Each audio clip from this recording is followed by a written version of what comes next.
All right, everyone, welcome back to part 2 Part deuce. of episode 4. We had to pause it because we were running too long on time. I didn't want to risk overlapping again. So we ended with Alvin Jones's accomplishments yesterday. 5 solo tackles. You know, big thumbs up to him. Yep. But yesterday was a Hall of Fame game, which means Hall of Famers are going to be inducted on Saturday. And I'm going to bring this up because my favorite player, the reason why I even started liking football, the reason why I played receiver in middle school and high school was Terrell Owens. You know, he was a 49er. 49ers were my favorite team. 49ers were my favorite team, honestly, straight up, because my second grade, my best friend was named Alfredo Dominguez. He had like this jacket, a 49ers jacket, you know. I really wasn't into football. I kind of liked soccer more. He had this 49ers jacket. It just looked cool. Like it was the big SF. And I was like, hey, what's that? Like, oh, San Francisco 49ers. You know, and at that time it was like Steve Young and them. But I didn't watch it. I just heard their names. Jerry Rice, Steve Young, Joe Montana. But I didn't actually start watching it, I want to say to around 6th grade, because I knew the following year was going to be middle school and we'd be eligible to play, you know, for 7th grade football. So I started watching the 49ers, and the first person that stood out was T.O., and it was in the middle of his antics, you know, scoring a touchdown, running in the middle of the Dallas Star. Oh, yeah. You know, I remember that. Scoring a touchdown, getting the pom-poms, and he was like this. Did somebody tackle him when he did that? Yeah, that was crazy. Yeah, and I was watching that game. So this is Cowboys, and it's El Paso, so every Cowboys game is on.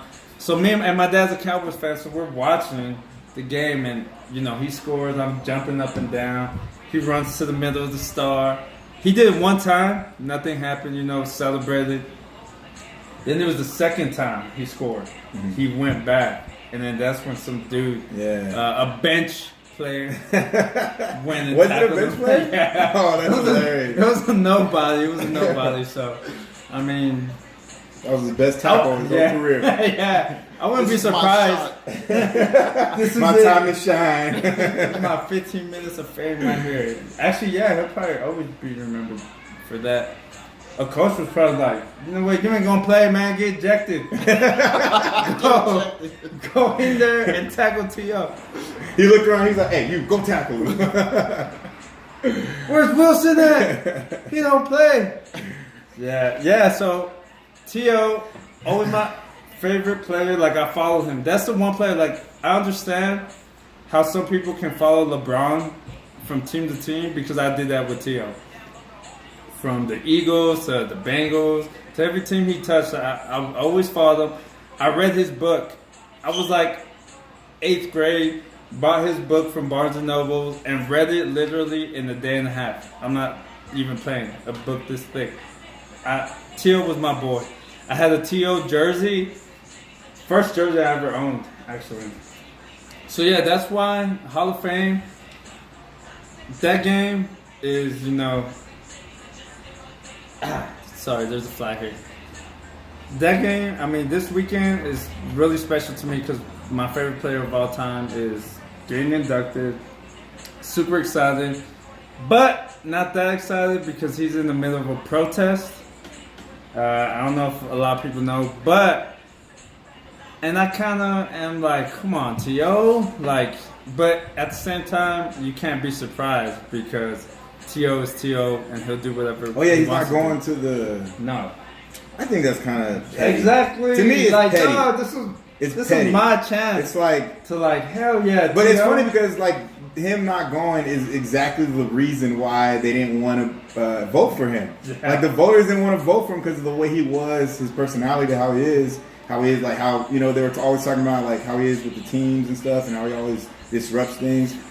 And it's like him being this petty not to show up, you know, like and he's mad about not being voted too. Remember, he would always be mad about how he wasn't voted. Yeah. Now he finally gets voted, and he don't. That to me, that's petty. I don't like it, but I mean, it is what it is. He's going to his college his college town to do his Hall of Fame speech. I mean, it's bittersweet. I wish he was there. I would definitely. I never really listened to the Hall of Fame speeches. I would have done it though. But yeah, I mean, he's my favorite player. I wish I could see him this weekend. But still, big congrats to T.O. You know, that's my favorite player. You guys? Yeah, with me, my first favorite player when it came, because I started watching football around the same time, around 6th grade. And my first favorite player was Rod Smith, wide receiver with the Denver Broncos, number 80.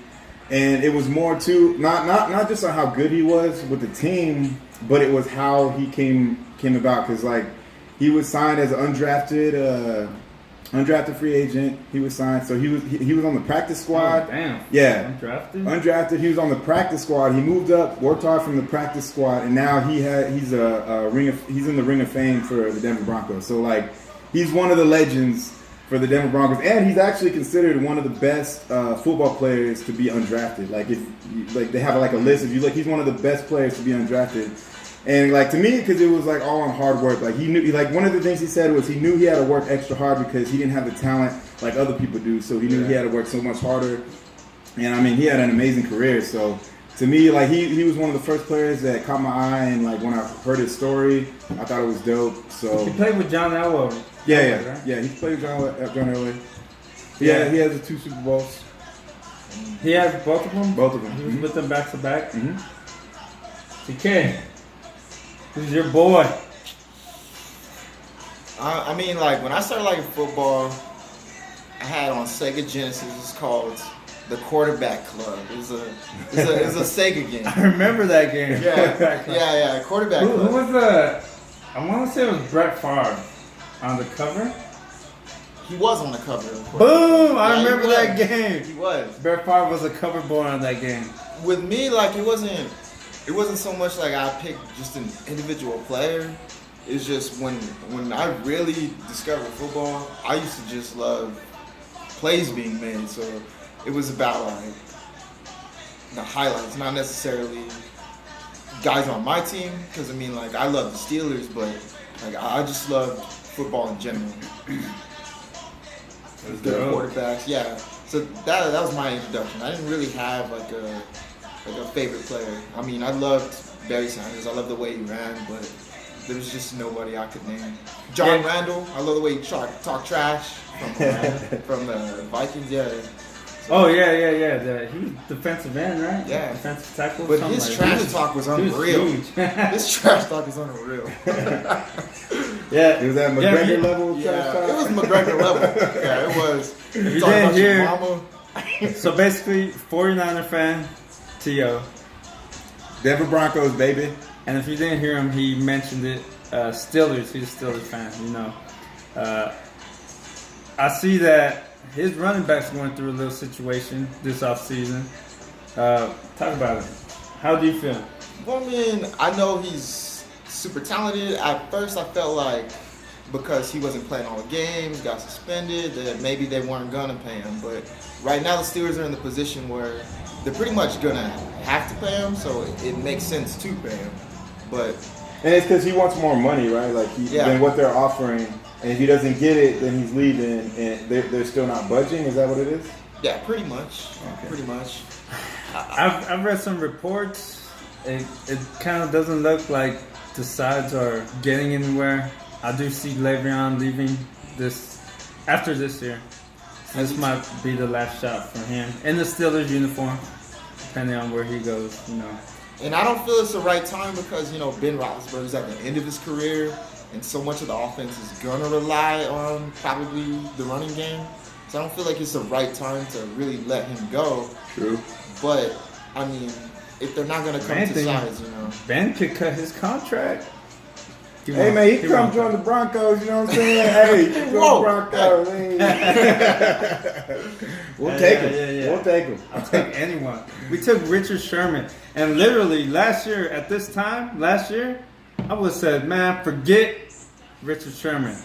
But now I'm on that Sherman wagon. I might just have to buy a Richard Sherman Niner jersey. Oh, yeah. For real. Because this is weird. I hated Sherman. For like 4 years, I hated Sherman.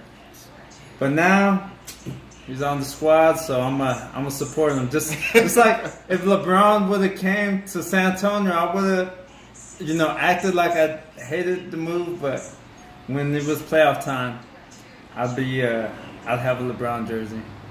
Nah, I wouldn't. Nah. That's Nah. a Duran thing. It's It a is, Duran man. thing. Nah, actually, yeah. LeBron's hate I wouldn't LeBron. have a LeBron James jersey. And his brother's favorite team is the Lakers, and he still hates LeBron. And his favorite team, freaking anything that has purple on it. The Lakers, Vikings, if it has purple. Well, I mean, the That's why I love Sacramento Barney. It's a good color though. Kings- Hey, last year's game though was ridiculous. Which one? The game winning with the Saints in the Oh playoffs. yeah. Oh Were you man. with us? Nah. Oh, I mean, I don't watch that game now. That was fun. Oh, that sorry excuse for a tackle was just. Nah, that was horrible. Oh my! He had his We're head at down. It's like, come on, man, your fundamentals. We're Jesus. at Wing Daddies, and it completely went crazy after that. So, at that time, we're like, oh, dang, Vikings are going to win the Super Bowl. They're a legitimate threat. Then we go to Rio Doso, Oh, and man. they get blown out. Terrible. We watched the game at a pretty expensive restaurant. It's funny. Everybody would just look at Andy every time they do something bad. Like, Andy, what's going on, man? What's wrong with your team? It's just like, no, man. Hey, call your boys, Andy. Call them right now. So what are your predictions this year? Who you got? You think you guys are going far? Well, I mean, because we got Case Keenum. An educated guess, not no. Well, this is Come on, my come on. educated Okay, guess. go, So go. we got Case Keenum, which I think, as long as he can stay consistent, he is a good quarterback. That's the only thing I'm a little worried about. But if he can stay consistent, because he's had some really good games, so if he can stay consistent, and we got the new dude Chubb, he can't from college. Nick Chubb, Georgia. I'm not really a big I college do fan, college, Georgia Chubb. but everyone, he's the truth, everyone though. keeps telling me he's dope. And him alongside with Von Miller on our defense. Oh, that pass rush is insane. Oh yeah, it's gonna be something. So I mean, to be honest, I think we can. I think we have the potential to take our division and get to the playoffs. And then from there, I don't know more just depending on how the season goes. How it works out with Case Keenum. But I think we have the potential to take our division and head to the playoffs. True. TK. For me, it's just about who's healthy. Like going down the stretch, weeks 16, 17, like who's there, who's available. I think the Steelers offensively are the best team probably in the league offensively with weapons they have.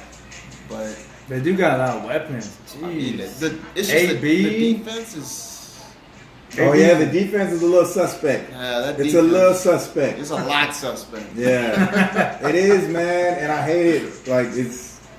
Hey, you know that? Okay, the NFL passed a new catching rule, Oh, did and it?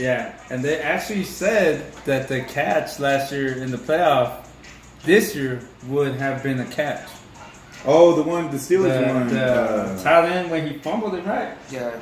He fumbled it. That was like at against the 1 yard that was line. against the Patriots, wasn't it? It It was against the Patriots, so you know how the refs and the Patriots, they're all, Yeah, we all know the Flake Gate, Spy Gate, they're cheaters. They're cheaters. Tom Brady Gate. What's that? Tom's name? James, right? Yeah. Jesse James Gate.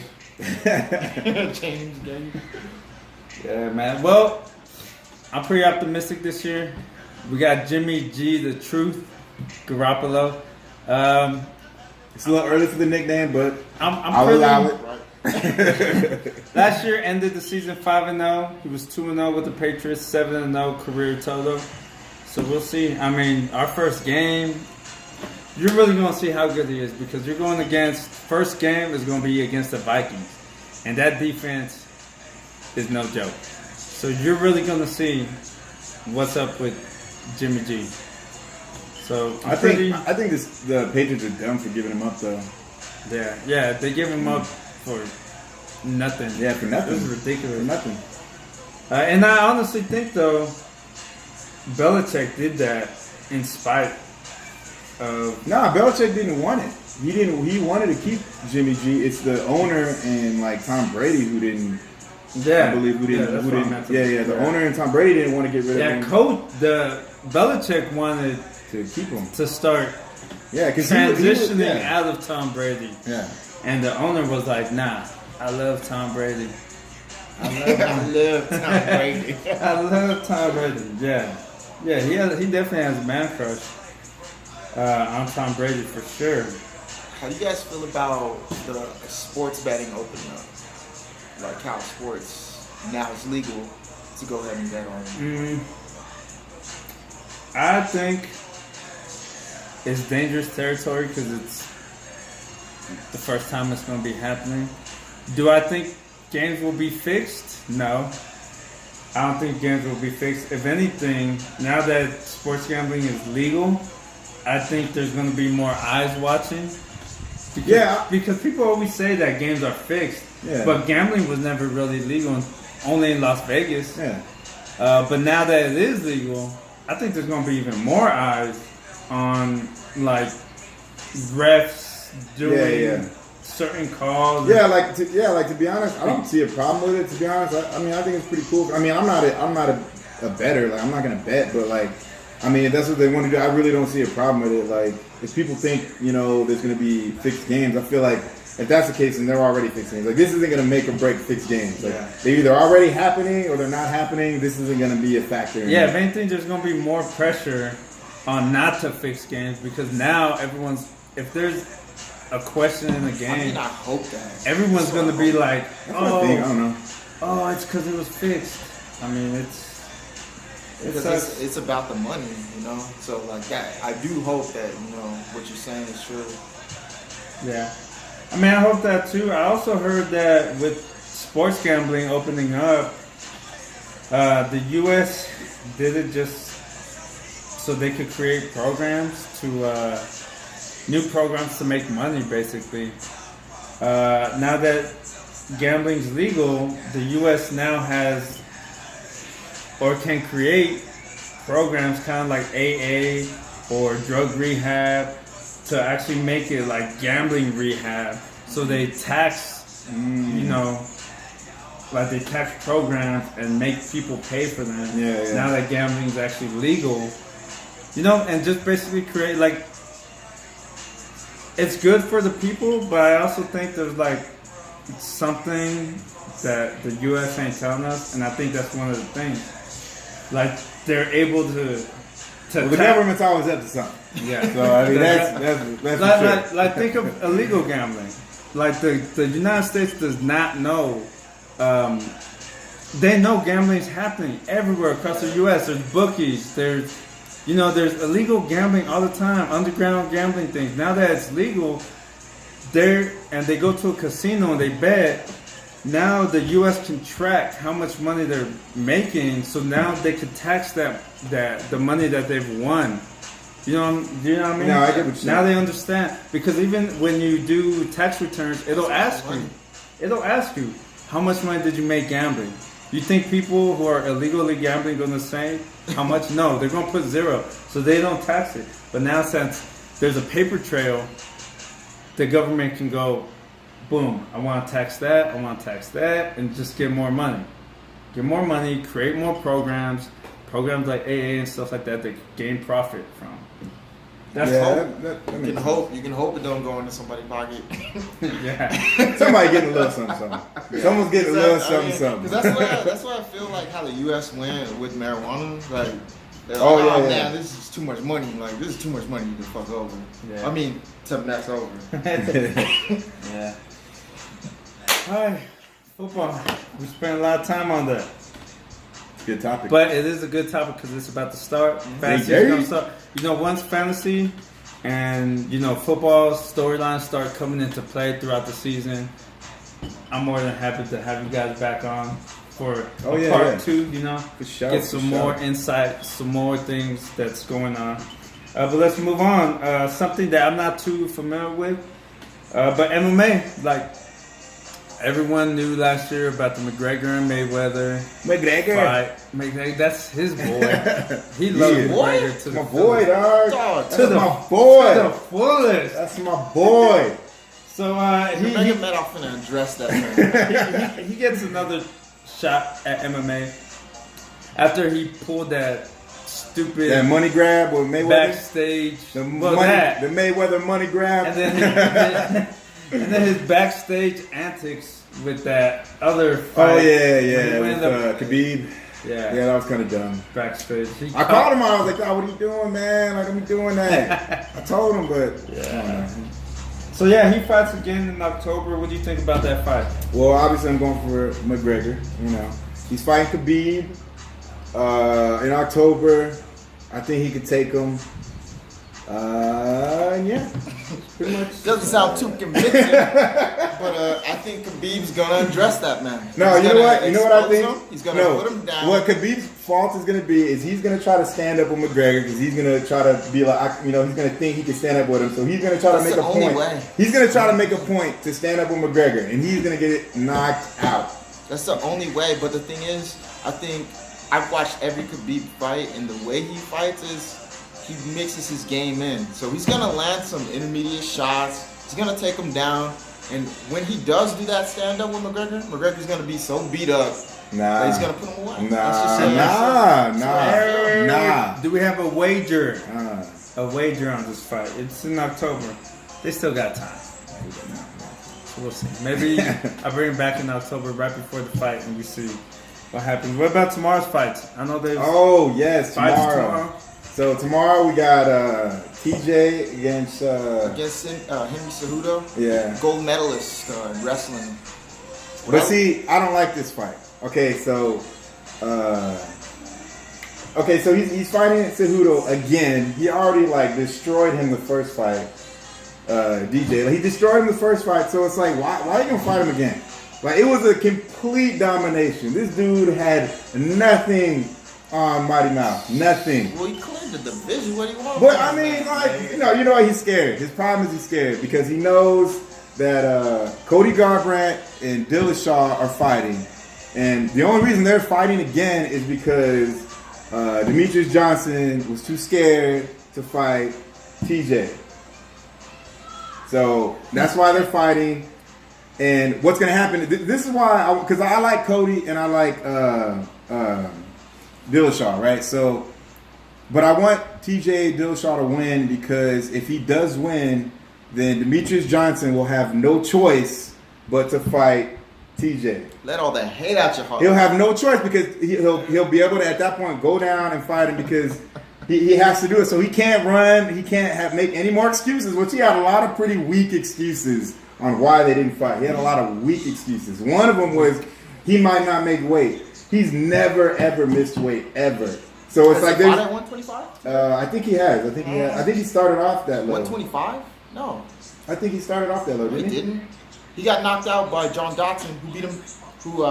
DJ beat him twice. Beat Dotson twice. Okay, Dotson but I mean, knocked him. Dotson knocked okay, TJ. okay, hold up. Like, it's a different fight, though. It is. It's a different fight, It all right? is. But he's never missed weight, though, so there's no history behind. Like, I can understand if Dillashaw has missed weight here or there. There's literally no history with him missing weight. And as soon as he won against Cody Garbrandt the first time, he was already talking with Dana. He was already literally at that point working on a diet to get down to that weight class. Because why? Because Demetrius Johnson didn't want to move up, which I also think is a little pretty weak because he didn't want to move up. Which that's pretty much the trend now. When you dominate your division, everyone But he moves up. was McGregor 135. moved up. Cormier moved DJ up. started at 135 though. What's his name? The Canadian, Warrior. the one that just beat for the belt and then he gave it up.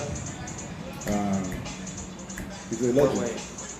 Is it GSP? Yeah, GSP moved up. Like, everyone moves up. Like, that's the trend. You know, But even this is John different, Jones bro. was gonna move up. You know what I'm Demetrius saying? Like, Johnson fought 135. Like he couldn't beat what's his name? from 135. Yeah, that's why they made 125. He's 5'3". He's a very small guy. So it's not like Well, when TJ gets there, he's gonna show him what's up. All right, he's gonna show him what's up. he might. But that's why I want he him- might wake up. But that's all. That's the So only who's the reason. championship? Who's the championship fight? The championship fight is Cody Garbrandt and TJ Dillashaw. Who you got? Well, I got TJ. I like them both, but I got TJ because I want him to fight Mighty Mouse at 125. But if he does lose against Garbrandt, he's gonna have to fight Garbrandt again, and then it might not even happen after that. So Which Who you I got? like that storyline more with Garbrandt winning because he talks a lot of trash. They hate each other. Yeah. I like that. I like that. It's real. yeah, But it's just real hate behind those words. Garbrandt's kind of I sucky feel at like- trash talk though. I feel like Cody, he Garbrandt- kind of sucks at trash talk. Like, he's not that good. No, you suck. But it's funny because like TJ, or no, it wasn't TJ. It was what's the other dude? Dominic Cruz. Dominic Cruz was That's like who DJ lost. Dominic Cruz was like exposing Cody Garbrandt and his trash talk, and Cody was just getting mad, like because he was making him look stupid. So he was just getting so mad. He had like no comebacks. Like it was hilarious, man. That's why he was like embarrassing Cruz when they fought because he's just so mad because he made him look stupid so many times. I mean, for me, I think Cody has the best chance to beat DJ more than TJ does. To be honest, I think they both can. I ain't gonna lie. Nah, I don't think Well, TJ I actually can. work tomorrow, so I'm I gonna think try DJ to gonna get lose. off and go see this fight. 'Cause I got Oh, yeah. and I'm gonna comment to it, and then I'm gonna tell you who was right and who was wrong. I'm gonna be right. I'm gonna be right. So I mean, it's almost coming to our close here in episode 4. I just had a little fun article that I read. This company, 11 people in it. This guy last week, the Mega Millions was $543 million. This guy walks into his job. He's like, "Hey, we each put $2 in. I'll go buy a Mega Million ticket, and we'll see what happens." Long story short, he goes, buys the tickets, goes home. They end up winning $543 million, and he went back to his job and shared the profits with everyone. How many people do you know would have disappeared with that ticket, or would have gone back to their job? Hey, did they all quit? I feel like they all got up together. The whole department just quit. The whole department Maybe. walked out. I don't know. I would have just went I to know work exactly and dropped what the doogie on my boss. You're like, what are you gonna The do? manager just Fun screaming, fact. "Help me, please! So yeah, What are you gonna they range from ages 21 to 60 years old. Dang, 21? Yeah, I know. Ooh, Right, to be made that's like gonna at be 21. that's gonna be a reckless 21-year-old right there. Reckless. Oh I my like it. god. That's after taxes. That's 320 million divided into 11 people. That's a lot. Jesus. That's a lot of money. To a more serious topic, Laurel has a little announcement. Oh yes, I want to say on September 11th, which is this coming Saturday, I will be having a cookout here at my house. It's going to be also a donation, a fundraiser for my brother's kids. Because my brother recently passed away, Lorenzo Graham. So I'm going to have everyone, they can donate to Jennifer Graham. For to help her with the kids. All the money's gonna go to the kids. It's Lorelai, Leo, and Lily. It's gonna go. All the money's gonna go to them. But I want everybody to come out. If you know my brother, definitely come out. I'm gonna have a cookout. I'm gonna have a bunch of games out here. It's gonna be real fun. It's gonna start on Saturday. It's gonna be on Saturday. It's gonna start at 3. I hope to see y'all there. Thank you, Laurel. You gonna have the volleyball? Oh, the volleyball, cornhole, darts, ring toss, horseshoes. It's gonna be lit. Awesome. Come out, come support. It's very important to realize that sometimes we gotta have our own friends' backs, Yep. And just like if something bad happens to you, you want someone to have your back. So yeah, come through. Episode 4 is coming to a close. Finally, it's almost an hour long with the 2 episodes combined. R.I.P. Lorenzo. R.P. Lorenzo. Oh, I peed myself. So yeah, I'm glad you guys tuned in. Look for the next one, episode 5. Not sure where it's gonna be at, who it's gonna be with. I'm trying to change it up all the time. But TK, Laurel, thank you guys very much. Yes, sir. Joining me on this one. It was a positive and awesome experience. I feel a lot more comfortable doing this, especially this 3-man commentary. Best believe it's gonna happen again. 3-man commentary again with TK and Laurel. Thank Most you. definitely. Thank you. And we out.